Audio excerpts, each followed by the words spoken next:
Hello and welcome, and happy ordinary day to you. We've had all the Merry Christmases and Happy New Years, happy birthdays if you've had some in your family. Today maybe just an ordinary day, but still I wish you happiness and well-being. That's what this practice is all about. And on that theme, thank you, Anumodana, for all of your New Year messages, Happy New Year messages, and your kind words of encouragement and generous support. It is you, viewers, with your comments and questions that give us food for thought, subjects for discussion, and ways to develop our minds, condition our minds, develop wholesome mind states and reduce unwholesome mind states. Developing our parami. Now there isn't a list of these 10 parami. They are qualities. I can't remember them all, but they begin with dana, generosity, and they include, this isn't necessarily the right order, truthfulness, satya, nekama, renunciation, adhitthana, determination. Did I say satya, truthfulness? They include doing no harm, generally keeping the precepts, which is encompassed within sila, the Pali word for moral virtue, samadhi, meditation, mindfulness, sati, equanimity, upekkha, and so on. And the first comment today references these parameters. There is no specific list in the suttas. They're qualities taken from throughout the suttas, different lists as qualities we strive to develop through this practice. On the first comment, references these, saying that firstly to attain to nirvana, well, we say nibbana in the Pali language because nirvana has slightly different connotations coming from the Sanskrit language and also a popular 90s rock band. Nirvana or nibbana. Firstly to attain nibbana, you need to complete these parameters. Well, not necessarily so, in a list sense, but we need to develop certain qualities from our practice in order to be able to attain to nibbana, yes. And you say that samsara is very complicated because it's such a to complete all of these parami, which includes sila. Excuse me not for reading your comment completely out, because it doesn't really quite make sense to me when I first read it. I'm trying to explain. I understand fully the point you're getting at here, but so it's a huge role is not to kill any sentient being. So the first precept, so to put it simply, to get to nibbana, you have to keep the precepts, is what you're saying. Yes, you won't be able to attain to nibbana if you don't have a firm foundation of moral virtue. That is keeping sila, and in the case of those precepts, that is just 5 precepts: no killing, stealing, sexual misconduct, lying, or taking of intoxicants. Then you go on to, but when it comes to crops, we just cannot grow crops without killing these insects and pests. If one is born as a farmer during completing his parami, you say parameters, which is the English translation for it, parameters, I suppose, but I just say qualities, develop qualities. Then how would one be able to grow crops? Where, on the other hand, we know almost all beings are sentient and suffer in this samsara, so we can't deny that those pests or insects. So basically what you're saying, this is why I didn't just read it out in full, so it's not translated quite rightly, or quite right. How can we attain to nibbana if we're a farmer, is what you're saying.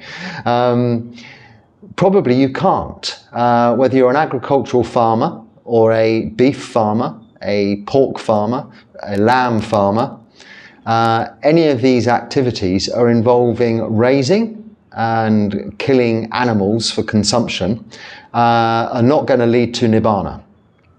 This is something you're going to need to recognize.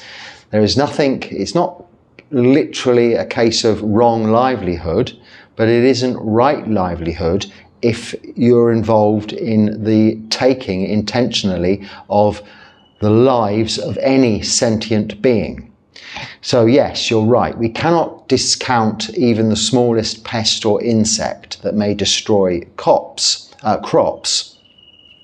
If we intentionally kill those, we are breaking that precept.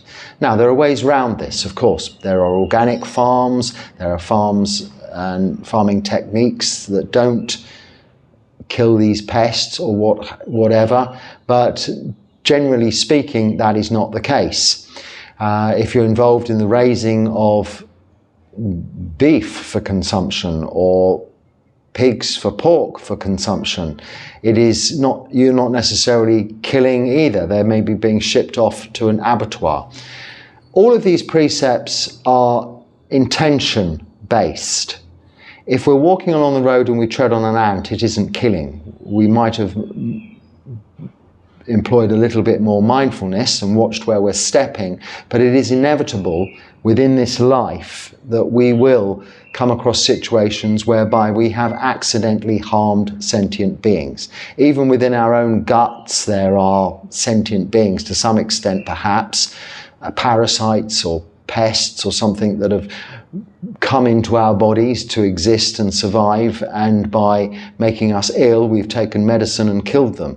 It is not our intention to kill a sentient being. It is not most farmers' intentions to go out killing indiscriminately, but to earn a living and to feed the nation. They are raising crops or raising sentient beings, animals, for food.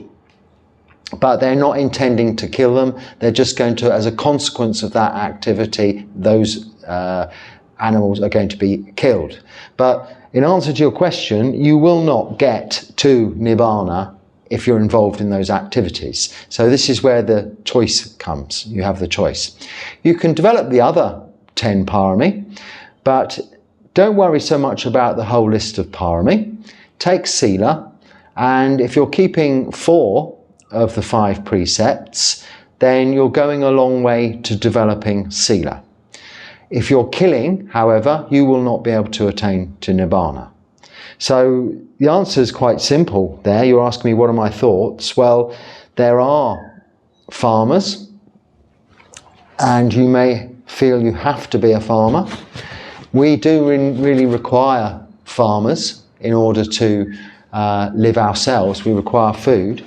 But this is the reason monks and nuns aren't allowed to be farmers themselves, be self-sufficient and grow food, because it involves killing sentient beings more often than not. Simply by ploughing the field in the first instance, by as soon as you push a spade into the ground, you don't know what's beneath the surface. We're not allowed to light a fire on the ground because we don't know what's just immediately below the surface. That would be killing. And we cannot attain to nibbana if we've killed with that knowledge. We know that. So it's not intentional killing, but we know it will result in killing. So we just are forbidden from doing it. It's within our vinaya, within our rules. And as lay practitioners, you can decide for yourselves. Eating the produce of farms is not a problem, because you may say, well, you're supporting them. But those are, generally speaking, a business, and they are supporting many people, and collectively the results are producing food, but maybe destroying some life along the way. That's their karma. We only worry about our own karma and what we're doing within our practice, keeping our sila to do no harm. So, I mean, what is the specific question here? I mean, this do we put insecticides on our tomatoes if we want tomatoes is kind of an age-old question. I mean, the answer is no. We cannot kill intentionally. But we can eat a tomato that has been grown by such means, because we didn't do that. Now that seems like passing the buck a little bit, doesn't it? And it is. We are responsible for our own karma. This is what the Buddha teaches us. If you kill something, it's your fault. You've done it. You've broken that first precept, and you're going to have to make amends. You will have to pay that karma back. You will have to do a lot of good before that karma book is balanced, so to speak. So yeah, there we go. I'm sure I've eaten something today that must have involved somewhere along the line killing something, but it was not my intention for anything to be killed. I ate a vegetarian meal. I didn't eat any meat or fish, but we are going to always have fishermen, we're going to have meat farmers, and we're going to have agricultural farmers whom are going to be destroying life somewhere along the line. But you don't have to be one of them. This is why in the Noble Eightfold Path we have right livelihood, so that you think about that, you analyse what it is you're going to do for a living in order not to do any harm. So, whatever we don't know remains unresolved. Every breath is important. Spending every moment mindfully, as we don't know when death can strike at the door. How one can get away from fear of unknown. Right, so the question is, how can you get away from the fear of the unknown? Well, that is the fear of everything. Nothing is known. The only thing we know is there's suffering.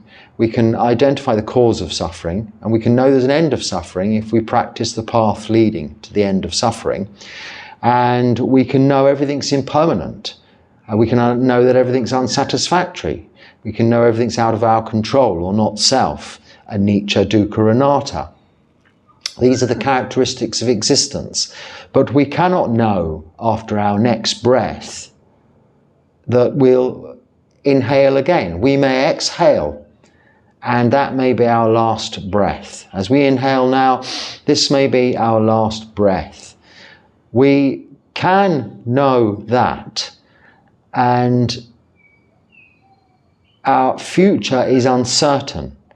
So to have fear is to really have left unexplored that third kilesa, that third defilement, delusion.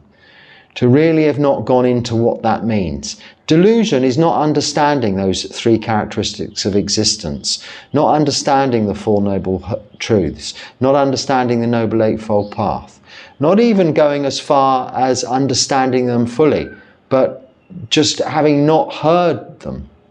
You don't have to think very hard if you hear there's suffering to know that there's suffering. We can just agree with that. It's not believing anything. It's not some outstandingly new idea to try and get your mind around. There's suffering. Just sit still for a moment and you will experience it. That's it. Try and not move for 10 minutes. You'll experience some form of wanting to move. Even in that degree, that is suffering. So we know there's suffering. You don't know when death will strike at the door. Well, yeah, I mean, you don't know when you're going to die, but you don't also know if you're going to live for a very long time and suffer a lot of pain. We don't know anything. Everything's unsure. Everything is uncertain. Just that realization is reassurance in itself.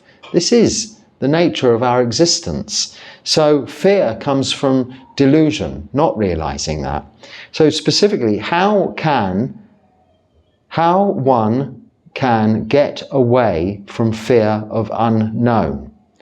Don't fear it. Just know everything is unknown. What is to be feared in everything? You're alive. Is anyone trying to kill you right at this moment? Are you dying right at this moment? Are you in pain right at this moment? If you are, even that you can know. So you're saying fear the unknown. Well, That's like saying, how can you like someone you haven't met? How can you not like the taste of something you've never eaten? How can you I don't know how anyone can fear something fear the unknown. So how can you get away from that fear? Well, it's pure delusion to have fear of something that's unknown, isn't it? Yeah? If you're saying, I don't know what's going to happen next, I'm fearful, this is just delusion. What is going to happen next is the next moment. It's dependent on what you're doing now. Your actions of body, speech and mind are going to determine the outcome of the next moment to some extent, as have all the causes and conditions you put in place in the past going to be determining that next moment. So the more we continue with our practice within the parameters of the Noble Eightfold Path, the more to some extent control we have as to our destination. And there is nothing to be feared there. So this is why you have these religions that believe in stuff and worship stuff that cannot be proven, because it helps allay their delusional fear. Well, it's okay if I die because I go to a beautiful heavenly place. Well, nobody knows that for sure. You'll be there may be rebirth, there may not be rebirth, but you've been born into this life as a result of causes and conditions. So that is known. You're experiencing it right at this moment. So I'm not sure I've answered that question very well, really, but it's the kind of question that wouldn't arise if you... It's the kind of question you don't have. Just read the very simple, basic teachings of the Buddha, the Dhammacakka Sutta, the Four Noble Truths and Noble Eightfold Path, because the Four Noble Truths is what you're really looking for, the answer there. We know there's suffering, but we also know that there can be an end to it if we practice. This is the answer there. Okay.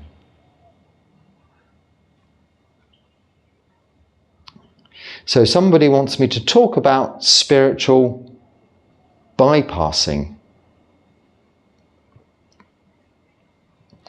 Well, that's again something we don't have in this practice. Spiritual bypassing, I'm guessing, is something spiritual. And Buddhism really isn't spiritual. We're not raising spirits, worshipping spirits. It can be considered as spiritual compared to maybe modern day life in the working environment. Me living here dressed like this, doing pujas in the morning and meditating might be considered spiritual practice, but it really isn't. It's real life. It's sitting and facing our suffering, the suffering I was just talking of, and determining its cause through the practice of meditation and experiencing, seeing things truthfully. So this is not bypassing that truth, it's facing it head on. Now, spiritual bypassing is some transcendent, perhaps, practice which creates mental phenomena, physical feeling that disguises or distracts you from that truth. So that's all I can say on spiritual bypassing. Spiritual bypassing is no more admirable than, say, getting absorbed in a very good movie or box set on your televisions or your computers as a way of entertaining yourself and distracting yourself from really what's going on. Getting absorbed even in a good book rather than really experiencing what's happening in your surroundings is a way of bypassing what's going on, but may not be considered spiritual. But it's no less spiritual than sitting there zoning out in a transcendent state that isn't seeing the reality of existence and developing wisdom. Our practice of meditation through absorption and jhana is seeing clearly. This is where the word vipassana comes from. The nature of existence, seeing clearly the benefits of this practice to bring about a state of mind that is peaceful, tranquil, and calm, and bring about a physical state that is settled and relaxed, and developing rapture and joy in those senses in the physical form and through the thinking brain, by allowing those thoughts to slow down, to calm down and be less intrusive, in order to enable the mind to become peaceful.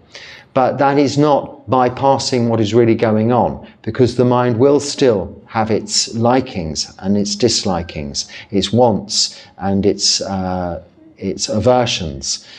So this is what we come to recognize through the practice of meditation, and learn to some extent to learn to identify the cause, and then to some extent eradicate that cause slowly by way of erosion, eradicating greed, sensual desire, hatred or ill will, and seeing clearly those characteristics to eventually eradicate delusion. Or, as the first questioner was saying, that fear of life, or fear of the end of life, through not knowing what's next. We cannot know. Life is uncertain. Everything is unsure. Knowing that is a satisfactory answer, is rest in itself, because you can just say, well, that's it then. I don't know. Why worry about what you don't know is going to happen? Worry about what you're doing right now in the present moment, here and now. This is why meditation practice is all about coming into the body. The meditation object, the breath, is best because it brings you right into this present moment, here and now, your mind and your body.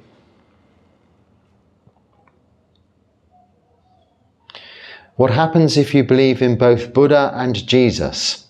So you don't need to believe necessarily in Buddha and Jesus, because they were just human beings. They were born and historically documented. So, maybe they were made up, but I don't think so, because they were born in times when the whole nature of Jesus's birth was that his parents were going to register themselves at the equivalent of the council register, if you like, in order to satisfy the poll that was going on.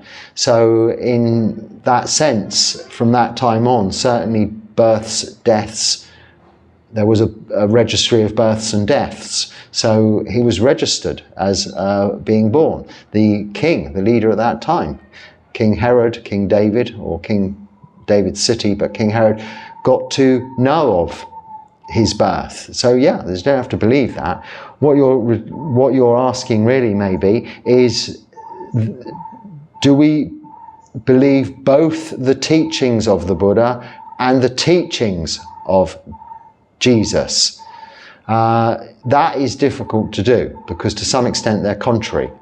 Jesus taught, yes, loving kindness and compassion and joy and doing no harm, moral virtue, yes, but he also taught that you should believe that he is the Son of God, and there is one God, a creator God, a heaven and a hell, and he can take away your suffering. That is belief, because he couldn't actually prove that. He does in the stories to some extent, with miracles, maybe show some evidence or proof, if you like, but you too, through that having just been written down, are having to believe that. As far as what the Buddha taught is concerned, yes, maybe you have to believe it to some extent, that it was the Buddha that taught that. However, he practiced and produced evidence of his practice by demonstration, by example, over 45 years, not just 3 years like Jesus, over 45 years of practice, that he became liberated from suffering within this lifetime through this practice. Prior to teaching for 45 years, for 6 years ascetic practices, and then the realization that even that wasn't working, that he just had to see that there was suffering. He didn't say, right, I can take all the suffering away, but he could teach you how to find what the cause of suffering is, and the fact that there is an end of suffering if you follow the path leading to the end of suffering. So giving all beings, all of humanity, the tools, the information, the knowledge, the wisdom as to how to eradicate suffering for themselves, rather than believing in him to take it away on their behalf. So they're contrary in that respect. The Buddha says you go and you relieve your own suffering. Jesus says put all your faith in me or my Father, the God, and they will do the work and they will take it away for you. So that's where the dilemma, the dichotomy would be. You can't have a belief in the teachings of Jesus that is compatible with the teachings of Buddhism. But you can have a belief in the teachings of Buddhism that to some extent is compatible with Christianity, because Christianity is only adding another layer. But the layer it is adding is that of belief, of which you can be skeptical. Whereas with Buddhism, there is no layer of belief, so therefore nothing to be skeptical of. It's just a presentation of facts and of the truth about the characteristics of existence.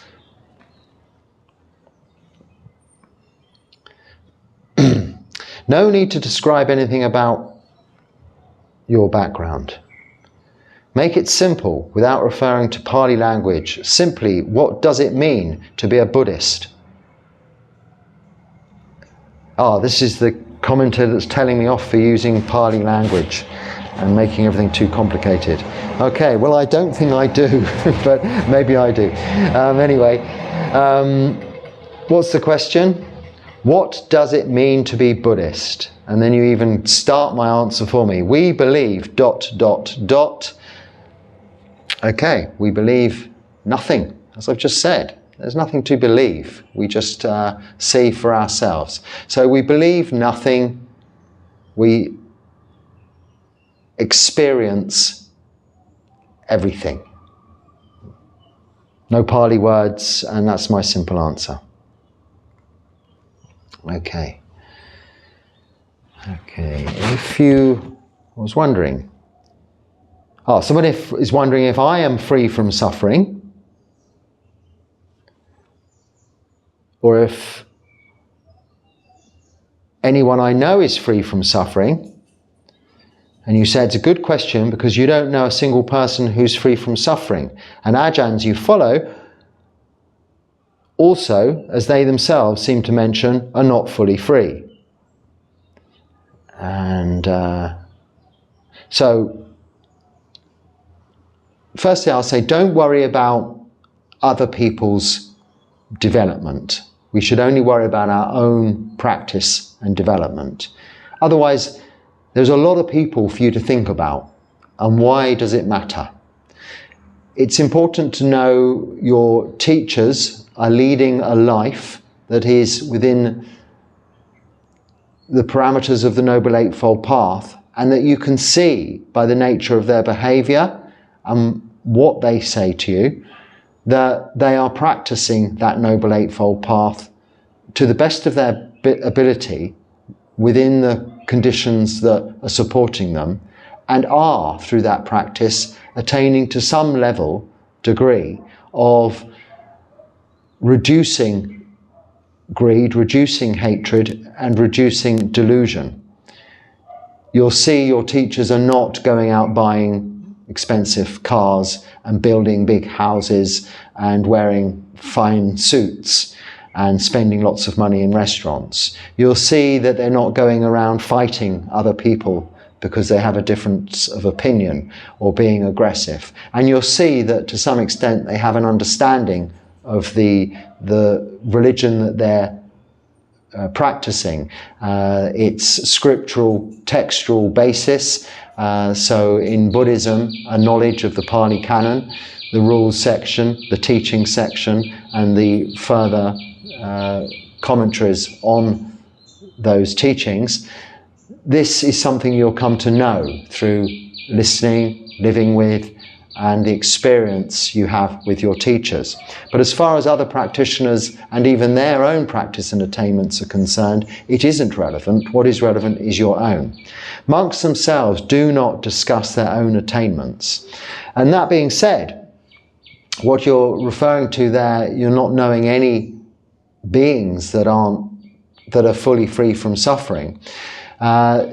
Possibly because you wouldn't come across them. All beings are subject to suffering until they attain to parinibbana. So you'll get a glimpse of nirvana through your practice, freedom from suffering within this lifetime. But true freedom from suffering isn't until you've eventually fully been liberated from samsara, parinibbana. So no more rebirth. So up until the Buddha's death, he was in extraordinary amounts of pain. However, an arahant, so a fully attained, enlightened being, is not affected by that pain. They have full equanimity as a quality. And although they have compassion for themselves, so they will take medicine to alleviate that pain. They will sit comfortably when they can no longer perhaps sit like this. They may need to lay down to meditate. They look after their bodies because these physical bodies need to be looked after as they're the vehicle for our practice. But that doesn't mean they're not suffering right up until the moment of death of this physical body or thinking brain. Mental ailments less so, because of course they've developed the wisdom and they've eradicated as arahants fully greed, hatred and delusion. They've eradicated personality view, attachment to all conditioned things, and therefore ultimately rebirth. They can, in jhana, in meditation, be free from experience of physical phenomena or pain even. They can be free from mental thought, secluded from the hindrances. So the arahant is unaffected by pain. So however difficult the pain might be, they just see it as pain, understand it as pain, and can continue their practice. This is the difference. So yeah, you're right, there are no living beings, even arahants, that aren't to some extent experiencing suffering. But the Buddha teaches us to see that suffering is in itself not what it is. It's not suffering unless you make it suffering. You have to not want it for it to become suffering, or if it's something you don't have, to want it for it to be suffering. This is the nature of understanding. Our desire is the cause of suffering. Desire to have what you haven't got, or desire to not have what you have got. This is suffering, not the object itself. The pain is not the suffering, it's not wanting the pain that's the suffering. The not having a comfortable place to sit down is not the suffering, it's the wanting a comfortable place to sit down that is the suffering. This is the attainment, ultimately the final attainment of arahantship, fourth stage of enlightenment, that we're practicing towards. And so I hope that answers your question. Okay. So please excuse me if this is a silly question. Well, there's no such thing as a silly question. If you have a question, you need to ask it. I remember I was at school and I asked what I thought, it was in a physics lesson, was a very valid question. And everybody laughed at me and I was ridiculed, it seemed to me, forever after, as a result of asking, to this day still, which I think what I thought was a valid question. I'm not going to repeat the question now, but I thought that was very cruel of my classmates. I think children, we as children can be cruel, can't we?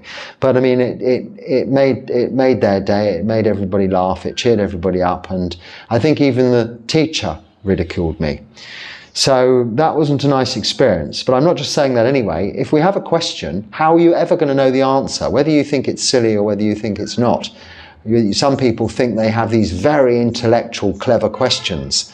They really are silly questions. And then other people think they have a silly question, and it really is a deep and meaningful question. Now, this is just a practical issue that you're questioning here, and it's quite a reasonable question. How do monks brush their teeth or maintain oral hygiene? Isn't it as difficult to do this when you don't have access to toothpaste and a toothbrush? Well, we do. I get given many tubes of toothpaste and toothbrushes, as they are part of our requisites, our 4 requisites. They would come under medicine, like soap does as well, and even washing detergent for our robes if we use that, and things like that, cleaning products that we might need. I get given those in abundance, and in fact only need to keep 1 tube of toothpaste and 1 toothbrush, and I'm able to donate the toothpaste and toothbrushes that I have in excess, because they last quite a long time, and I know I'll be given more in the meantime, so I do donate all the excess to other people. So it's perfectly acceptable for us to carry a toothbrush with us and a small tube of toothpaste if we're traveling, and if we're staying in one place, a larger tube of toothpaste. So thanks for your concern.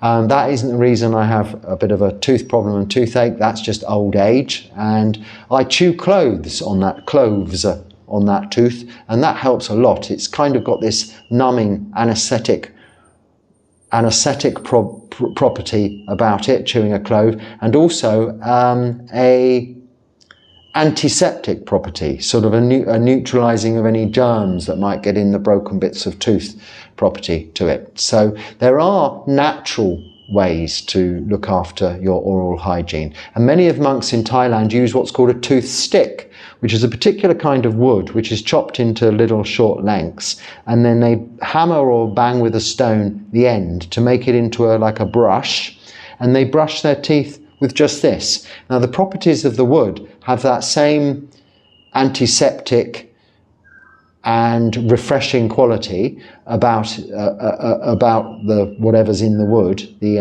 sap, and the nature of the bristles cleans between the teeth. So this is how forest monks, a lot of the forest monks in Thailand, would clean their teeth even to this day. And I've used such things when I've been there, but there is usually also an abundance of toothbrushes and toothpastes around in the sala for you to be offered and given to keep as your 4th requisite. So our requisites are food, robes, shelter, and medicine. They come under medicine.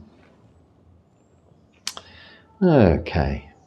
Practical question. If monks can't handle money and live on alms, what happens when your body needs a doctor or a dentist?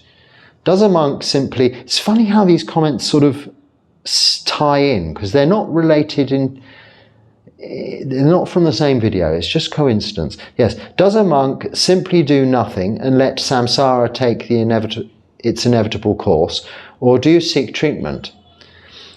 Yes. So we don't rush off to the doctor for any old thing, really. But so, firstly, with regards to if monks can't handle money or live on alms, what happens when your body is in need of a doctor or a dentist? Well, we have the national health system in the UK, so I could just go to the doctor and that's free. And if you're really ill, you go to the hospital and you're treated quite quickly and it's free. In Buddhist countries, it's kind of similar to that for monks.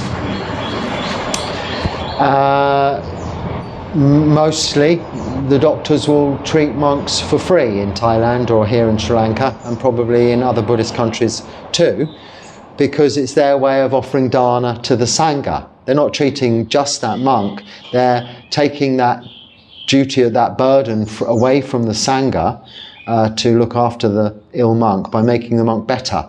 So they're helping the whole Sangha. So even if you're a very junior monk, they could be helping a very senior, highly attained monk in the Sangha by making you better, because then those other monks aren't going to be worried or having to look after you. So usually it's not a problem. I've been to the dentist here, I've been to the eye surgeon here, and I've been for another operation here.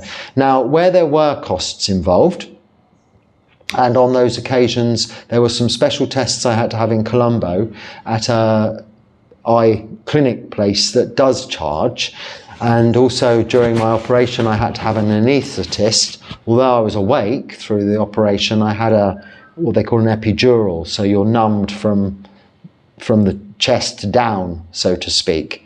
I wouldn't recommend that, by the way. Anyway, they seemed to think that was not a better option. Personally, I don't agree. I'd rather be asleep for such a procedure next time. Anyway, the anaesthetist required, they have equipment and specialist chemicals or whatever they need. There are costs involved. Well, we have funds.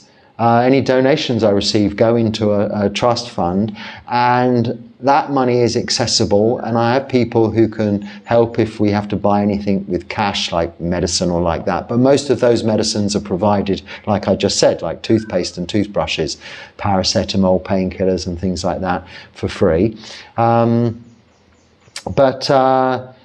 Yeah, pretty much as monks, the same as ordinary people. We're responsible to look after ourselves. So we can't just ignore health problems, because then we could become a burden on the people that are supporting us and cost them more to get us better. So that's really how it works. The generosity of yourselves, of the people locally taking me to hospitals, and that's how it works. But mostly we're not like America. I don't know where you come from, where we have to have insurance in place to pay for hospital bills in my own country.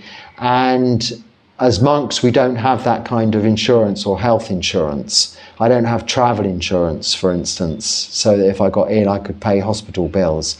But there are sufficient reserves in the fund so that if it was necessary, if I couldn't be treated locally, I had to be repatriated, flown home, the Sangha could afford a ticket for me to fly home. And ultimately I'm dependent on my Sangha back in India, whom are responsible for such an event, as I am responsible to them, or for them. However, I've been able, through my own resources from prior to coming here, and the support I've been given, been able to support myself independently in that sense. But you know, it's fairly straightforward. But you don't need to go to the dentist for any old thing, or the doctors, or have any treatment for any old thing. But we certainly do need to look after our bodies in order to be able to practice. Yes, okay, so.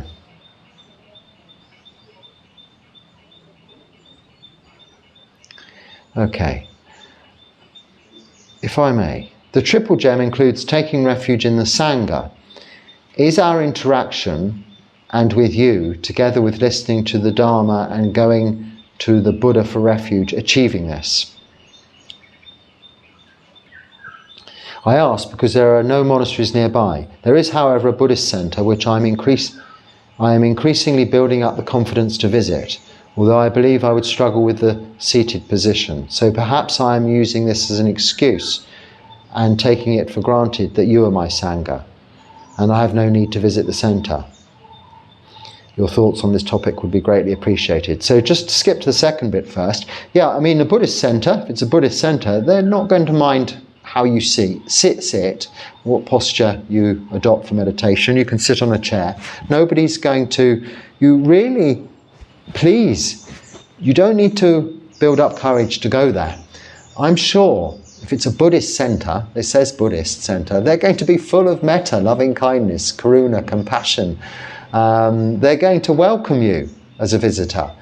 It doesn't matter what you feel you are. You don't have to even be a Buddhist. All beings, even the stray dogs, are going to be welcome. You know, then let them in. They're going to be kind to you, offer you somewhere to sit comfortably and feel safe. So please just go along and introduce yourself. If you have some knowledge of Buddhism, great. If you don't, great. It doesn't matter. You will be welcome. And your posture, how you sit, it doesn't matter. If you need a chair, they'll give you a chair. If you need to take something with you to sit on, or just have an exploratory visit first of all to find out, see how the land lies, then that's fine. Go along and investigate for yourself. There's going to be no one who's going to be anything to fear, I hope, in that place. Now, I don't obviously know the specific place, but it sounds to me that if it's called a Buddhist centre, or it's a meditation centre even, and it's not called Buddhist centre, it's going to be full of like-minded people, place where you might meet Kalyanamita, noble friends or beautiful friendships, people practicing sila, moral virtue, samadhi, meditation, panya, wisdom. So go along. And on the first part, the Buddha, Dharma and Sangha. We take refuge in the Buddha, the Dharma and the Sangha. The Buddha as our teacher, the Dharma, the Buddha's teachings, and the Sangha, the lineage of monastics or monks and nuns since the time of the Buddha in this form.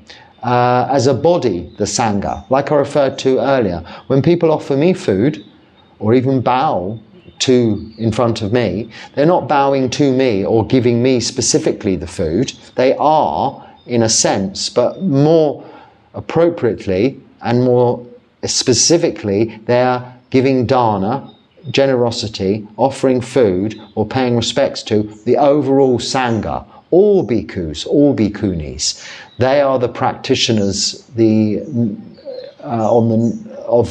the Buddha's teachings, the Dharma.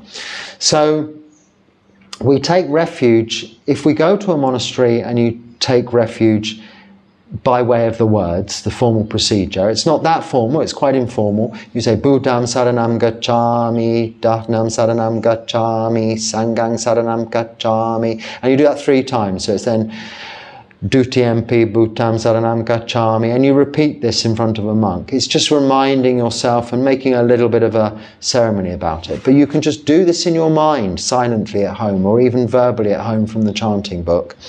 As far as your participation here, with regards to having taken refuge by means of way of your correspondence with each other, that's something different. This is Kalyanamita. This is the practice in terms of us all practicing together, supporting each other in the Noble Eightfold Path, and having all together taken refuge in the Buddha, the Dharma and Sangha, being that is what we all have in common, whether we've done it specifically or quietly to ourselves, or even if we haven't done it at all.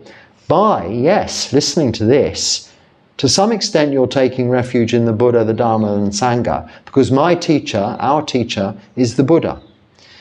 We are getting to understand the Buddha's teachings, the Dharma, and I am a part of the Sangha, the ordained Sangha, that is, of monks and nuns, whom have dedicated my entire life, renouncing my previous life, worldly life, appearance even, and friends and family, even name, identity. So I've renounced all of that for this life as part of the Sangha. But you're not taking refuge specifically in me, but the Sangha as a whole, as I too are taking refuge in the Sangha as a whole.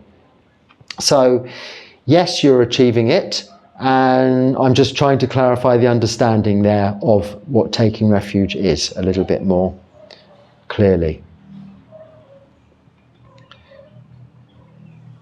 And one more. I have a question relating to anatta and whether this realization creates rebirth from one moment to the next, or is it the Noble Eightfold Path as a whole which achieves this progression? It is the Noble Eightfold Path as a whole that achieves this progression. Yes, the realization of anatta is usually you would conjoin this with the realization of anicca, dukkha, anatta. And it isn't with a view to creating rebirth from one moment to the next. We're looking to, with that realization, anatta, attain to the first level of enlightenment and eradicate sakkaya ditthi, personality view, realizing that the five khandhas are just that, not what we perceive to be our persona or personality, self or ego. We are simply just a form, nama, thinking brain, rupa, physical body. And that is not reborn. What is reborn into another collection of those khandhas, nama and rupa, is mind, citta. So to prevent rebirth, whether it's from moment to moment or into the next birth, there's not much difference in that really, then you have to have this realization of that separation, cutting those ties. That's just the first stage of enlightenment. Ultimately, all ties to samsara and rebirth are eradicated, but it's certainly a progression, and the Noble Eightfold Path is that progression, or the practice of that is that progression. And another question on a practical nature: if you live in the forest, how do you charge your phone? Do you have electricity? I'm new to learning about the forest tradition. So most forest traditions are having some form of place for lay folks to come and see you, to offer dana. They'll have stupas, they'll have temples, they'll have a big sala, which is like a big dining hall, kitchen place for people to all meet up. This is for the lay people. The monks themselves live in a little kuti up in the forest. That may or it may not have electricity, but it doesn't matter. We don't use smartphones or mobile phones, not very much. I use them for this, but one charge lasts for several of these, and you can just take your phone down to the sala, plug it in, leave it there, and then pick it up later or the next day for whatever purpose it's needed. But firstly, we don't really need phones that need chanji, living in the forest, practicing this way, other than for a specific purpose, and then there's usually someone around who could take that care of that for you. Lay practitioners we have to be in contact with each day. So even if we're completely alone, and I have been completely alone in the forest with no electricity for actually the majority of my time practicing, what I do is I take my phone with me on arms around in the morning and leave it somewhere and pick it up the next day. And it was charged for whatever purpose I needed it for. I don't know, arranging visas or something like that. And then in a few days' time, do the same. And that's how we would do it.